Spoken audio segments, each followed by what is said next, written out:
नमस्कार विद्यार्थियों, मैं प्रमोद शर्मा। राजस्थान के अंदर जो वैकेंसी आई हुई है, राजस्थान के जो कृषि पर्यवेक्षक है, उसमें 3 सब्जेक्ट होते हैं मुख्य रूप से, जिसमें एग्रोनॉमी यानी सस्य विज्ञान, हॉर्टिकल्चर यानी उद्यान विज्ञान और एनिमल हस्बेंड्री यानी पशुपालन। इन 3 सब्जेक्ट्स के अंदर तीनों के मिलाकर लगभग जो क्वेश्चनों की संख्या बैठती है वो 60 आते हैं, और जिसमें से 20-20 क्वेश्चन जो है इन 3 सब्जेक्ट के आते हैं, और 25 क्वेश्चन जो आते हैं वो जीके के आते हैं, और 15 क्वेश्चन हिंदी के आते हैं। इस तरह से 100 का ये पूरा पेपर बैठता है। अगर हम बात करें राजस्थान के अंदर इन 3 सब्जेक्ट के अंदर से कौन सा ऐसा टॉपिक है जो मुख्य रूप से हर पेपर में देखने को मिलता है, तो पिछले कई सालों से मैं इस एग्ज़ाम्स की तैयारी करवाने के कारण से आपको ये चीज़ बताने का प्रयास करूंगा कि कौन सा ऐसा टॉपिक है जो हर पेपर के अंदर, चाहे वो एग्रीकल्चर का कोई भी एग्ज़ाम हो, चाहे वो प्री पीजी का एग्ज़ाम हो, चाहे AAO का हो, ARO का हो, AO का हो या कृषि पर्यवेक्षक का हो, उसमें अवश्य रूप से ये पूछा जाता है। पशुपालन के अंदर अगर हम बात करें तो एक टॉपिक है जिसे कहते हैं पशुओं के रोग। पशुओं के रोग,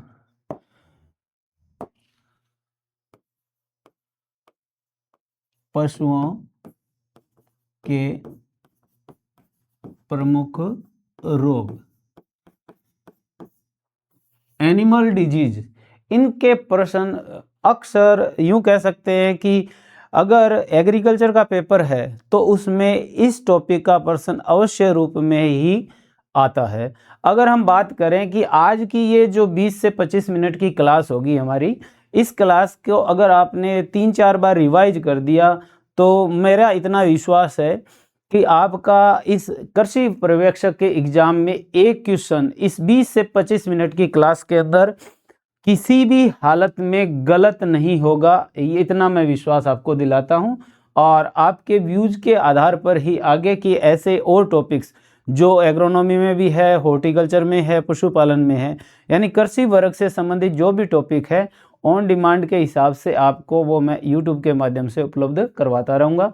और अगर हम बात करें पशुओं के रोग, तो इसका कैसे क्वेश्चन आता है, और इस टॉपिक को आज हम इन 20 से 25 मिनट की क्लास के अंदर पूरा डिस्क्राइब रूप में समझने का प्रयास करेंगे कि प्रश्न कैसे आता है। जो कुछ ऐसे विद्यार्थी भी है जो पहली बार ये एग्जाम दे रहे हैं, कुछ ऐसे विद्यार्थी भी है जो 2-3 पहले की जो भर्ती थी कृषि पर्यवेक्षक की उसमें भी एग्जाम दिया, तो वो ये बात पकड़ पाएंगे कि भी हाँ ऐसा प्रश्न आया था या मिला था हमारे को। तो पशुओं के रोग से संबंधित अगर हम बात करें तो ग्रेजुएशन तक जो पशुओं के रोग हैं उनमें मुख्य रूप से जो रोग पढ़ाए जाते हैं वो पशुओं के रोगों की संख्या है वो 10 है। अगर रोगों की संख्या की बात करें तो 10 रोग पढ़ाए जाते हैं, जिनमें से अगर हम बात करें तो कैसे प्रश्न आते हैं, तो सबसे पहला जो है वो है पशुओं के रोग का कारक,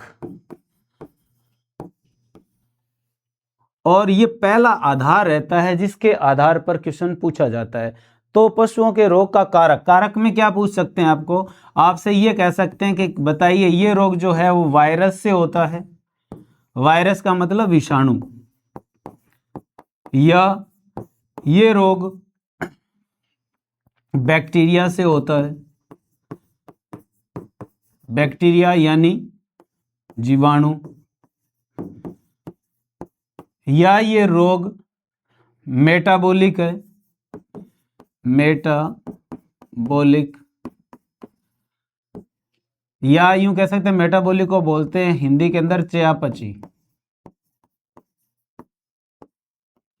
या इसमें ये कह सकते हैं कि ये जो रोग आते हैं ये प्रोटोजोआ जनित है, प्रोटोजोआ।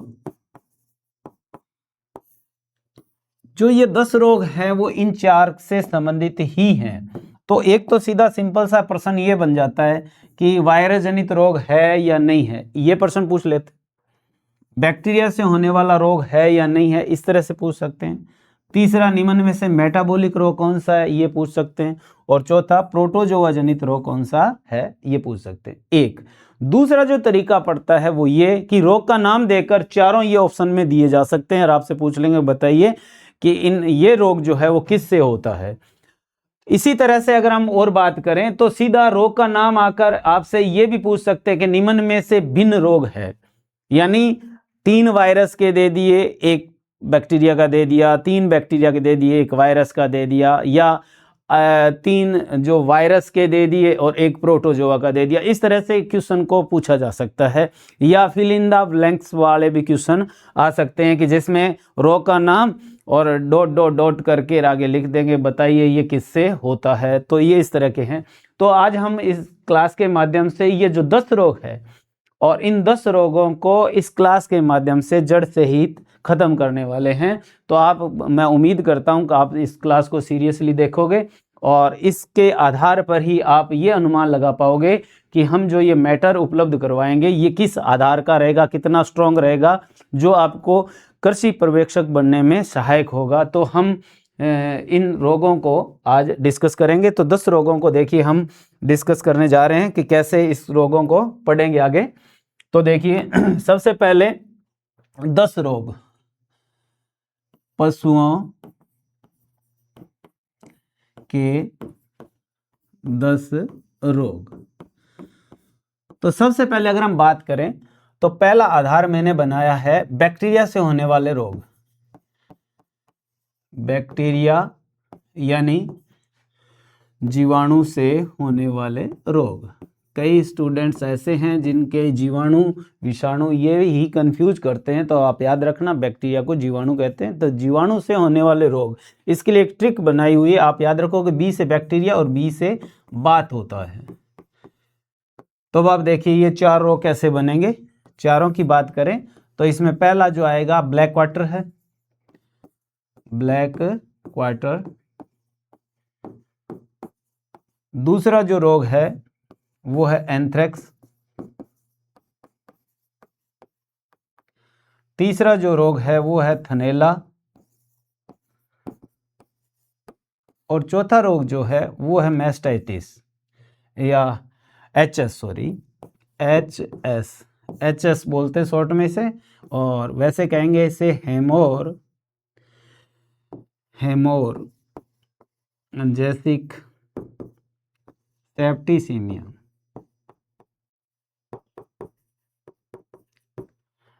अब देखिए बात करते हैं, ब्लैक क्वार्टर को बोलते हैं लंगड़ी, एंथ्रेक्स को बोलते हैं एंथ्रेक्सी,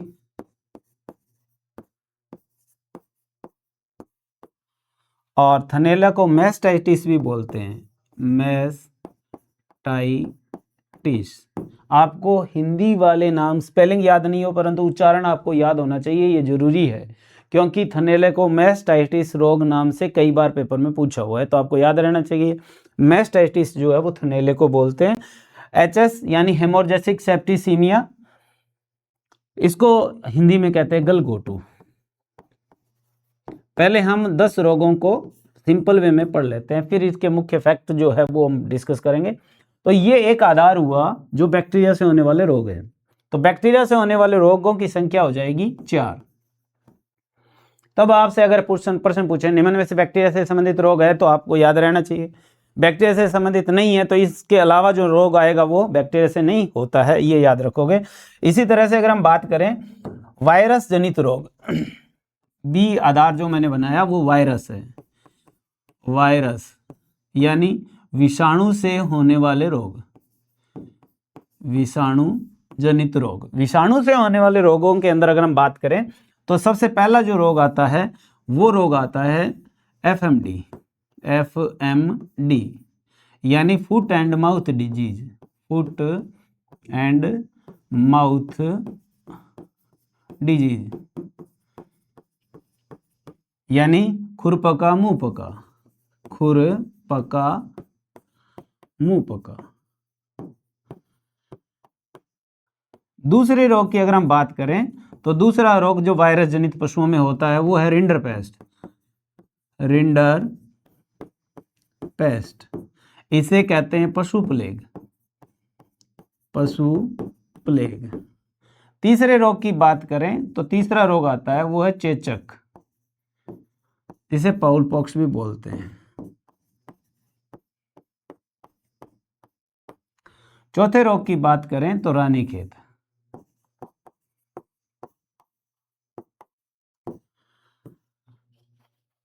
तो ये 4 रोग जो है वो वायरस जनित रोग है, और ये 4 थे ये बैक्टीरिया से होने वाले रोग हैं, वायरस से होने वाले रोग हैं 4। इसी तरह से अगर हम बात करें 2 रोग और बच गए, टोटल हमने डिस्कस किया था कि 10 रोग हैं। तो अब आप देखिए इसके अंदर 2 4 और 4 8। अब आप देखिए जो तीसरा आधार है वो है मेटाबॉलिक रोग। मेटाबॉलिक यानी चयापचय रोग। अगर चयापचय रोग से संबंधित बात करें तो चयापचय रोग से संबंधित जो रोग आएगा वो एक ही रोग है, उस रोग का नाम है दुग्ध ज्वर, और अंग्रेजी में इसे कहते हैं मिल्क फीवर। रोगों की संख्या जितने 10 थी उसमें से हमने 9 रोगों के बारे में मुख्य पढ़ लिया, और लास्ट जो चौथा आधार बचता है वो रोग आ जाता है प्रोटोजोआ से होने वाला रोग।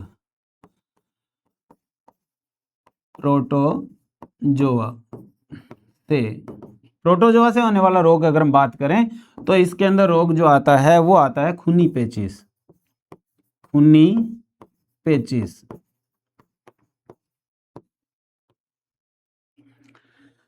अगर हम बात करें पशुओं के प्रमुख रोगों की बात, तो पशुओं के प्रमुख रोग जो है वो 10 रोग हैं, और अगर आपने ये चार्ट कंठस्थ कर लिया तो मैं इतना विश्वास दिलाता हूं आपको कि आपका जो पशुओं से संबंधित रोग आज तक जितने भी एग्जाम्स हुए हैं और उसमें पशुओं के रोग पूछे हैं, आपको इस चार्ट के माध्यम से हर पर्सन को सॉल्व करने में हेल्प मिलेगी, ये इतना मैं विश्वास दिलाता हूं। अब आप देखिए कि इसके अंदर क्या क्या चीज और कैसे क्रॉस क्वेश्चन पूछ सकते हैं। तो सबसे पहला क्रॉस क्वेश्चन जो था वो तो ये था कि वायरस से होता है, विषाणु वायरस से नहीं होता है, मेटाबॉलिक है या नहीं है, खूनी पेचिश है या अलग से भिन्न है, इस तरह के प्रश्न है इस चार्ट के अंदर से पूछ सकते हैं। इसके अलावा देखिए क्या चीज और होते हैं। 2 प्रकार के पशुओं का पालन किया जाता है, एक होता है छोटे पशु और एक होते हैं बड़े पशु। छोटे पशु भेड़ और बकरी को कहते हैं, और बड़े पशु की बात करें तो भैंस और गाय। ये 4 प्रकार के पशु है जो मुख्य रूप से पाले जाते हैं।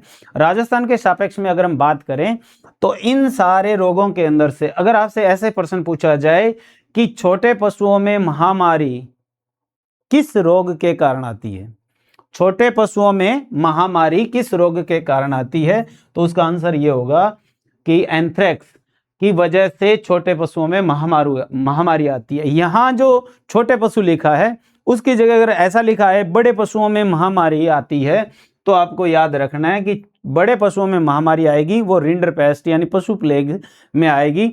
अभी कई दिन पहले राजस्थान के अंदर हनुमानगढ़ डिस्ट्रिक्ट के अंदर एक गौशाला थी, और उसके अंदर भी बड़े पशु जो है यानी गौशाला जो थी उसके अंदर लगभग 1-1.5 साल पहले की घटना है ये, कि उसमें लगभग 50 से 60 पशु है वो बगैर लक्षण प्रकट किए समूह के अंदर मरे थे।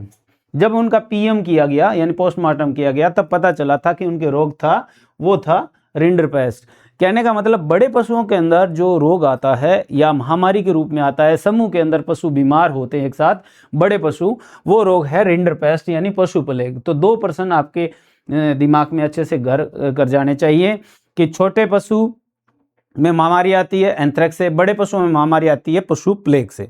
इसी तरह से एक प्रश्न और आता है कि जो जनरल है, जो आप लोग इसको पढ़ के भी जिन्होंने एग्रीकल्चर सब्जेक्ट नॉर्मली पढ़ा है वो इस चीज को देख सकते हैं कि एक तो ये रोग, ये क्या मेरा मतलब चेचक, एक ये रोग यानी रानीखेत, और एक ये खूनी पेचिश। आप देखोगे तो ये रोग जो है पक्षियों के रोग है, और पक्षियों में हमारे यहाँ राजस्थान के सापेक्ष में मुख्य रूप से जो पक्षी पालन किया जाता है वो मुर्गी का है।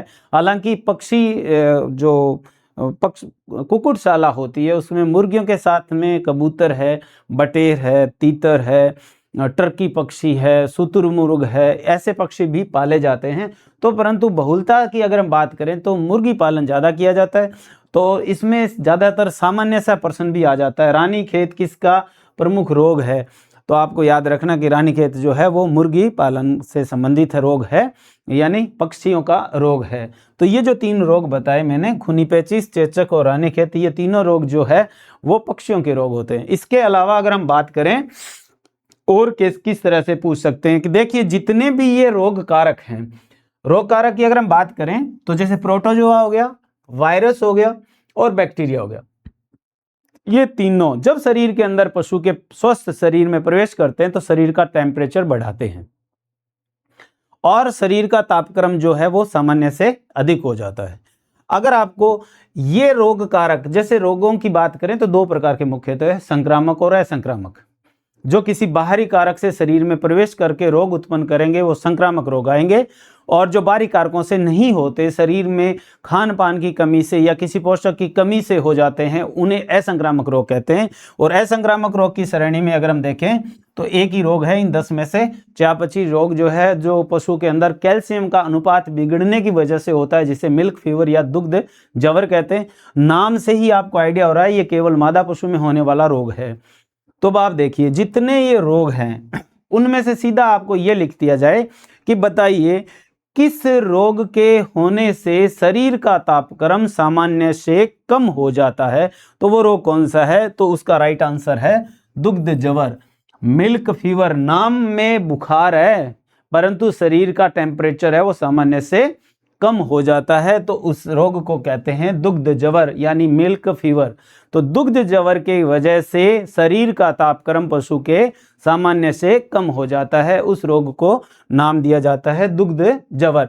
इसी तरह से अगर हम बात करें कि आपसे ऐसे भी प्रश्न पूछ सकते हैं कि कौन सा ऐसा रोग है जो जीवन में केवल एक ही बार होता है, तो ये रोग जो है वो लिख दिए जाएं। तो आपको याद रखना कि चेचक ऐसा रोग है जो किसी भी पक्षी के एक बार होने पर उस पक्षी को उसके जीवन में दोबारा नहीं होता, वो रोग है चेचक। इसी तरह से अगर हम बात करें भारत में पशुओं के जो चिकित्सा है उससे संबंधित जो है वो 2 आधार चलते हैं, या तो चिकित्सा या दूसरा अगर हम कहें तो उसका नियंत्रण।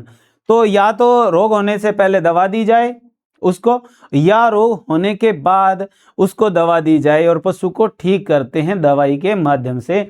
जबकि विदेशों में ये नीति नहीं अपनाई जाती, वहाँ रोगों पशु रोगों के संबंधित जो नीति अपनाई जाती है वो उन्मूलन व वध नीति होती है। या तो रोग हो ही नहीं और अगर हो जाए तो पशु का वध कर दिया जाता है।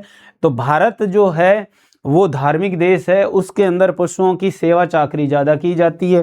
अगर हम देखें किसी भी पशुशाला के अंदर मान लीजिए 1000 पशु है और 10 पशुओं के रोग हो गया कोई, तो जो पशुपालक है उन 10 पशुओं की भी सेवा करता रहेगा। सोचेगा चलो कोई बात नहीं, ये पशु जो है वो उसने कई दिनों तक हमारे को उत्पादन दिया तो इसको सीधा पशुशाला से बाहर नहीं निकालते हैं। तो आप देखिए ये जितने भी सारे रोग हैं इनमें से एक रोग ऐसा है जिसमें पशु का उत्पादन जो है वो शून्य हो जाता है, परंतु उसका खर्चा, रहना खाना पीना, उसको सेवा चाकरी उसको करेंगे, उस पर जो खर्चा होता है वो तो वैसे वैसे रहेगा, परंतु इनकम उसकी नील हो जाती है। तो आपसे इस प्रश्न को इस भाषा में पूछ सकते हैं कि बताइए पशुओं में होने वाला कौन सा ऐसा रोग है जो आर्थिक दृष्टि से सबसे नुकसानदायी रोग है। तो आप देखिए इनमें से ये जो जितने भी रोग हैं उनमें से कोई सा भी उठा के दे सकता है उत्तर के साथ। तो आपको याद रखना है कि जो ये थनैला रोग है, कौन सा? थनैला, जिसे मैस्टाइटिस भी कहते हैं, तो पशुओं में होने वाला एक ऐसा रोग जिसमें पशु मरता नहीं है, वो आर्थिक दृष्टि से उसका वैल्यू जो है वो शून्य हो जाती है क्योंकि वो दुग्ध उत्पादन नहीं कर पा जाता है। आम भाषा में इसे थन चढ़ाना भी कहते हैं। दूध जो आता है, थन जो निपल्स होती है वो ब्लॉक हो जाती है, गाढ़ा आना शुरू हो जाता है, रक्तस्राव भी और छींचड़ क्लॉट आने दूध के अंदर शुरू हो जाते हैं। तो कहने का मतलब उसका जो प्रोडक्शन है वो नील हो जाता है। तो आप याद रखोगे आर्थिक दृष्टि से सबसे नुकसानदायक रोग कौन सा? तो मैस्टाइटिस जो है वो आर्थिक दृष्टि से नुकसानदायी रोग है। पशुओं के रोगों के लक्षण से संबंधित भी प्रश्न पूछ सकते हैं। लक्षणों की बात करें तो दो प्रकार के लक्षण होते हैं, एक तो सामान्य लक्षण होते हैं, एक विशिष्ट लक्षण होते हैं। सामान्य लक्षण में जैसे पशु चरता नहीं है, भीड़ से अलग रहता है, जुगाली नहीं करता, ये उसके सामान्य लक्षण है। परंतु एक विशिष्ट लक्षण जिसके कारण से पशु के रोग की पहचान या रिकॉग्नाइज कराया जाता है और जिससे ये पता चले सटीक रूप से कि पशु के यही रोग हुआ है। जैसे अगर मैं बात करूं, सबसे पहले लंगड़ी, नाम से ही लंगड़ी का आइडिया लग जाता है, पशु लंगड़ा के चलता है। तो आपको इसमें यह याद रखना है कि पशु के खुरपका मुहपका के अंदर भी पशु लंगड़ा के चलता है। पशु के किसी ने डंडे से चोट मारी तो भी लंगड़ा के चलेगा। परंतु लंगड़ी रोग का जो प्रमुख लक्षण है वो ये है कि पशु का जो मांसल हिस्सा है, जैसे आगे वाले शोल्डर्स होते हैं, पीछे वाले पुट्ठे जो होते हैं, वहाँ जो मांसल हिस्सा है जहाँ मांस ज़्यादा होता है, वो जगह का जो चमड़ा है वो कठोर हो जाता है, खुरदरा हो जाता है, बाल उड़ जाते हैं। वो स्थान अन्य स्थानों की अपेक्षा हाथ लगाने पर गर्म महसूस होता है। दबाने के ऊपर वहाँ अगर दबाएंगे तो वहाँ चूर चूर की आवाज़ आएगी। अंदर जैसे स्पंज वाली गोलियाँ जैसे टूटती है वैसी ध्वनि आएगी। और अगर चीरा लगा के देखेंगे वहाँ से तो स्पंज की तरह वो उसको काटा जाएगा और काटने पर वहाँ काले रंग का झागदार बदबू वाला खून जो है वो कोलतार जैसा है वो स्रावित होगा और कन्फर्म हो जाता है कि पशु के रोग है कौन सा, ब्लैक वाटर। एंथ्रेक्स, श्वसन से संबंधित, श्वसन में ब्लॉक आ जाते हैं, पशु के रस्सी से नाक के अंदर से लटकती रहती है। जैसे मैंने बताया कि छोटे पशुओं के अंदर जो महामारी आती है वो एंथ्रेक्स से आती है। थनैला, जैसे नॉर्मली पता ही चला कि थनैला के अंदर पशु का दूध उत्पादन नील हो जाएगा, धीरे धीरे थन है वो चल जाता है, ब्लॉक लग जाते हैं उसके अंदर। ये मेटास्टेसिस है, केवल मादा पशु में होने वाला रोग है। अच्छा, काले पशुओं में ज़्यादा होता है नहीं, गाय की अपेक्षा भैंस में गलघोटू ज़्यादा होती है। 80% के आसपास जो है इसकी मृत्यु दर होती है। पशु के होने पर 80% पशु जो है वो मरने की संभावना रहती है इसके अंदर। गलघोटू के अंदर पहचान की बात करें, कैसे पता चले कि पशु जो है वो इस रोग से पीड़ित हो गया, तो देखिए पशु जो अपनी गर्दन है वो जमीन के ऊपर सीधी पैरेलल है वो टिका के बैठ जाएगा और घुर घुर की आवाज़ करेगा। इसे गुर्रखा रोग भी कहते हैं। तो ये सामान्य जानकारी हुई जीवाणु जनित रोग की। विषाणु जनित के अंदर देखें, अगर आपसे पूछा जाए इस वायरस से संबंधित रोग है या सीधे रोगों के अंदर कि पशुओं में होने वाला सामान्य रोग कौन सा है, तो FMD यानी खुरपका मुंहपका रोग जो है वो पशुओं में होने वाला सामान्य रोग है। अगर हम बात करें ऐसे ही आपको पूछ ले मनुष्य में होने वाला सामान्य रोग तो जुखाम। इसी तरह से पशुओं में सामान्य होने वाला रोग जो है वो कौन सा है, तो FMD खुरपका मुंहपका। जैसे इसके अंदर लिखा है खुरपका, तो पहले खुर पकता है, उसके बाद में लास्ट स्टेज के अंदर मुंह के अंदर छाले होते हैं।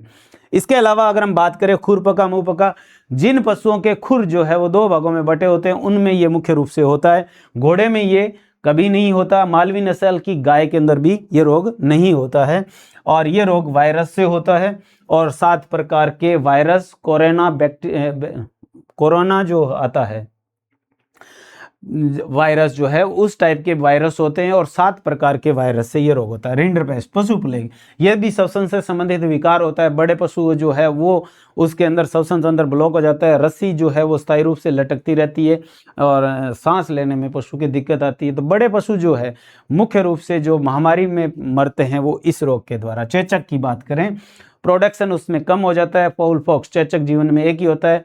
सूखी चेचक आती है, गीली चेचक आती है, कोराई ज़्यादा श्वसन तंत्र ब्लॉक में आती है तो वो चेचक है। रानीखेत की बात करें तो ये रोग जो आता है उसके अंदर पंख जो है पक्षी के छितराए हुए होते हैं और इसके अंदर उसके जो प्रोडक्शन है, अंडा उत्पादन है, उस पर प्रभाव पड़ता है। इसी प्रकार से अगर हम बात करें दुग्ध जवर यानी मिल्क फीवर की, तो मिल्क फीवर ये रोग जो है वो नॉर्मली पशु के ब्याने के 24 घंटे के अंदर अंदर होता है, जिसमें पशु बैठ जाता है, अपनी गर्दन जो है वो बाईकोंक पे टिका लेता है, सींग पकड़ के सीधा करके अगर छोड़ेंगे तो वापस उसी कंडीशन के अंदर बाईकोंक पर अपनी गर्दन को टिका लेता है और यही रोग जो है वो दुग्ध जवर है। इसके लिए एक फार्मूला बना हुआ है, फाइजर मिल्क फीवर फार्मूला, जो इस रोग के लिए रामबाण औषधि है। रोग होने से 7 दिन, पशु के ब्याने से 7 दिन पूर्व रोग पानी के माध्यम से दवाई जो है वो पशु को दी जाती है। दुग्ध जवर की अगर हम बात करें तो ये भी केवल मादा पशु के अंदर होता है। शरीर का तापक्रम जो है वो इसके अंदर कम हो जाता है। खूनी पेचिस, खूनी पेचिस यानी पेट से संबंधित विकार उत्पन्न होता है पक्षी के इसमें खूनी दस्त लगना शुरू हो जाता है। प्रोटोजोआ से ये रोग होता है। कुक्कुटशाला के अंदर पक्षी समूह के अंदर रहते हैं तो उनका जो दाना चुगने का काम है वो इकट्ठे रूप में होता है। एक अगर पीड़ित है तो वो सारों के अंदर ये रोग फैलने की संभावना रहती है। तो पक्षी जो है जो कुछ भी खाता है वो लिक्विड फॉर्म में शरीर से बाहर निकालेगा, उसका पोषण से संबंधित विकार है वो डिस्ट्रॉय हो जाता है और इसके अंदर पक्षी की मौत लगभग 99% है वो अवश्य होती है। तो ये थे मुख्य रूप से पशुओं के 10 रोग और मैं उम्मीद करता हूं कि आपको ये बहुत ही फायदेमंद रहेंगे आपकी परीक्षा की दृष्टि से। तो 10 रोग हैं जो आप अच्छे से याद रखोगे और कौन सा बैक्टीरिया वायरस से, जैसे मैंने आपको तरीका बताया कि बैक्टीरिया से होने वाला रोग है, विषाणु से होने वाला रोग है, ये पूछ लेते हैं या रोग का नाम देकर आपसे नीचे ये ऑप्शन के अंदर रोग कारक दिए जाते हैं। तो इस तरह से आज की क्लास में इतना ही और नेक्स्ट की क्लास के अंदर हम देखेंगे कि कौन से टॉपिक पर आपके साथ में चर्चा करनी है। धन्यवाद।